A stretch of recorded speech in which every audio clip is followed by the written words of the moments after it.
दोस्तों, हमारी पृथ्वी पर कई प्रकार के छोटे बड़े और खूबसूरत या विचित्र जीव पाए जाते हैं, लेकिन उनमें से कुछ रहस्यमयी और पौराणिक जीव जिनके अस्तित्व का अभी तक पता नहीं चल पाया है। आज हम आपको इस वीडियो में ऐसे जीवों के बारे में बताने वाले हैं।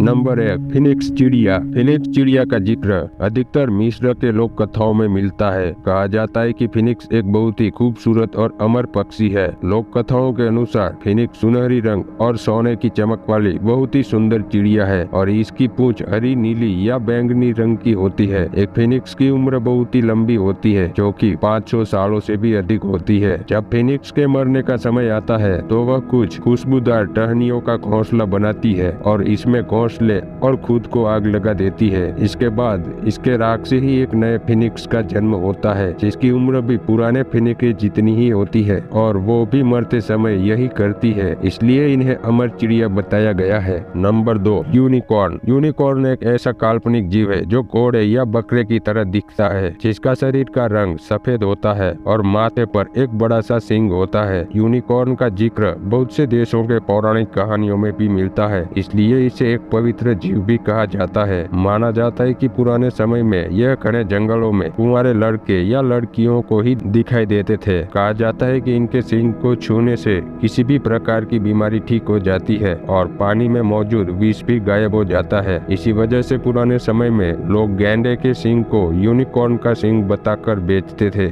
आज के समय में भी यह एक काल्पनिक जीव है, लेकिन स्कॉटलैंड जैसे देश में यूनिकॉर्न को राष्ट्रीय पशु बनाया गया है और मिशिगन में यूनिकॉर्न का शिकार करने के लिए लाइसेंस भी दिया जाता है। नंबर 3, छुपा काबरा। छुपा काबरा शब्द स्पेनिश के दो शब्दों से मिलकर बना है। छुपर जिसका मतलब होता है चूसना और काबरा जिसका मतलब होता है बकरिया। छुपा काबरा का मतलब होता है बकरियों का खून चूसने वाला जानवर। छुपा काबरा की पहली घटना 1995 में पुर्तो रिको में सामने आई, जहां बहुत से भेड़ बकरियां मारे हुए थे और सबको खून चूस के मारा गया था। वहां के स्थानीय इलाकों में ऐसी घटना बहुत बारी हो चुकी थी। कुछ लोगों ने इसे देखने का भी दावा किया। उनका कहना था कि ये कुत्ते की तरह दिखते हैं जिसके शरीर पर बाल नहीं होते हैं, तो किसी ने ये कहा कि ये डरावने होते हैं और कंगारू की तरह दो पैरों पर खड़े हो सकते हैं। इन सब घटनाओं से इसने बहुत से लोगों का ध्यान अपनी ओर आकर्षित किया और बहुत सी कथाओं में इसका जिक्र भी होने लगा, लेकिन इस काल्पनिक जीव के होने का भी कोई पक्का प्रमाण अब तक नहीं मिल पाया है।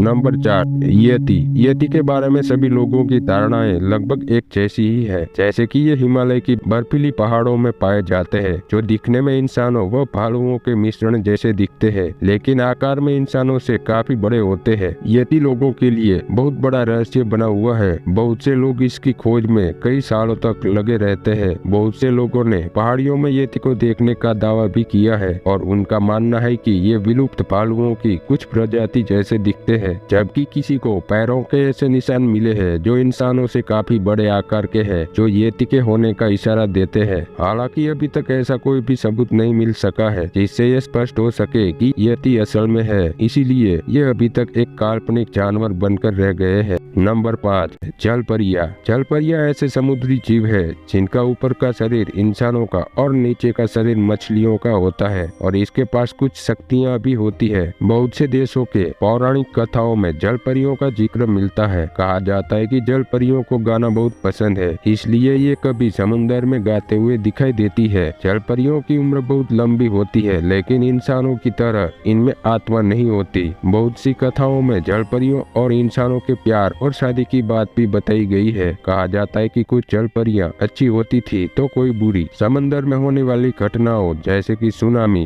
तूफान या किसी का डूब जाना, इन सब को जलपरियों से जोड़कर देखा जाता है। आज के समय में बहुत से लोगों द्वारा समंदर में जलपरियों के देखे जाने का दावा किया है, लेकिन अब तक पक्के प्रमाण नहीं मिल पाए हैं। Number 6, werewolf. माना जाता है कि वेयरवुल्फ ऐसे इंसान होते हैं जो भेड़िया में बदल जाते हैं। बहुत से देश है जहाँ वेयरवुल्फ को असली माना जाता है और इससे जुड़ी बहुत सी कहानियां भी मौजूद है। माना जाता है कि कोई भी व्यक्ति वेयरवुल्फ तब बनता है जब उसे या तो कोई श्राप मिलता है या उसे कोई दूसरा वेयरवुल्फ काट ले या नाखून से वार कर दे। कई देशों में तो यह माना जाता है कि वेयरवुल्फ मरने के बाद वैम्पायर बन जाते हैं। बहुत से देशों में भेड़िया मानव से जुड़ी प्राचीन समय की बहुत सी कहानियां हैं, लेकिन पुख्ता सबूत आज तक नहीं मिल पाया है। यही कारण है कि यह भी काल्पनिक जीव ही माने गए हैं।